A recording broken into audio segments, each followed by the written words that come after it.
Hello and welcome to episode 1 of Unlock Speaking Confidence. This is a new series that I'm putting together with tips and tricks to help you unlock your speaking confidence, whether that is for speaking at meetings, whether it's delivering pitches, delivering presentations.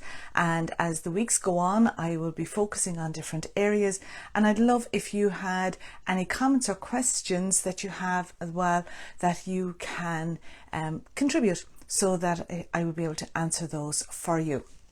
A couple of weeks ago, we were lucky enough to get away from this grim weather that we're currently having and spend some time in Spain.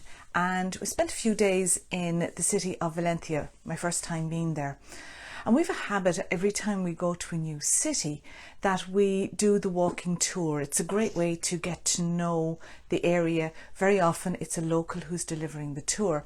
So we did the city tour, and I was really impressed with the way that the tour guide delivered her talk, her presentation. Kept a group of us, there were a large group, probably about 35 people in it, and she kept us all engaged throughout. And I was looking to see, well, what exactly was she doing that worked well? So Maria was her name. And one of the things that Maria did was her vocal variety was super, because when she was talking, she had great animation in her voice, and she used her voice as a really powerful tool to add to the way in which she was delivering her presentation. And that's something that we can all do. And especially if you're thinking about presentations and you've got a mask on you, you're limiting what people can see, that they're limiting what the experience is. If you have good vocal variety, then that's going to help people to stay tuned into what it is that you're saying. When we're delivering our presentations online, then we have the two senses that are available to us, what we can see and what we can hear. So we have a responsibility when we're presenting to make sure that we have good vocal variety. The second thing that Maria did was that she introduced images. So she had a little book with her of photographs and different images to help us visualize some of the things that she was talking about. Sometimes she might be describing what was to be seen inside a cathedral or inside a particular building, and the photographs were there to help us along with that. And she made sure that she went around the group and that we could all see those photographs.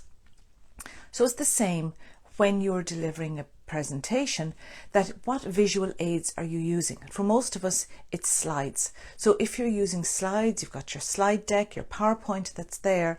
How is that helping your audience to better understand what it is that you're talking about? And the third element that she used was stories. At every point along the trip, there were stories that were there. And one of those stories was telling us about her name.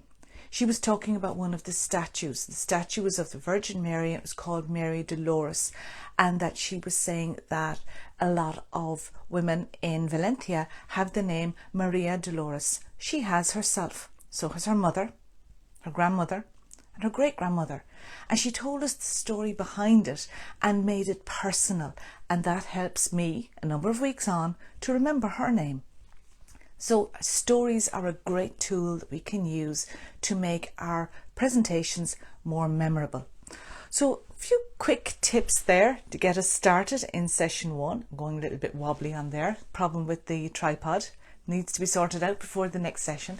So my name is Maureen McCown, and I am from Soft Skills Success, and this is episode 1 of Unlock Speaking Confidence. I'll see you soon.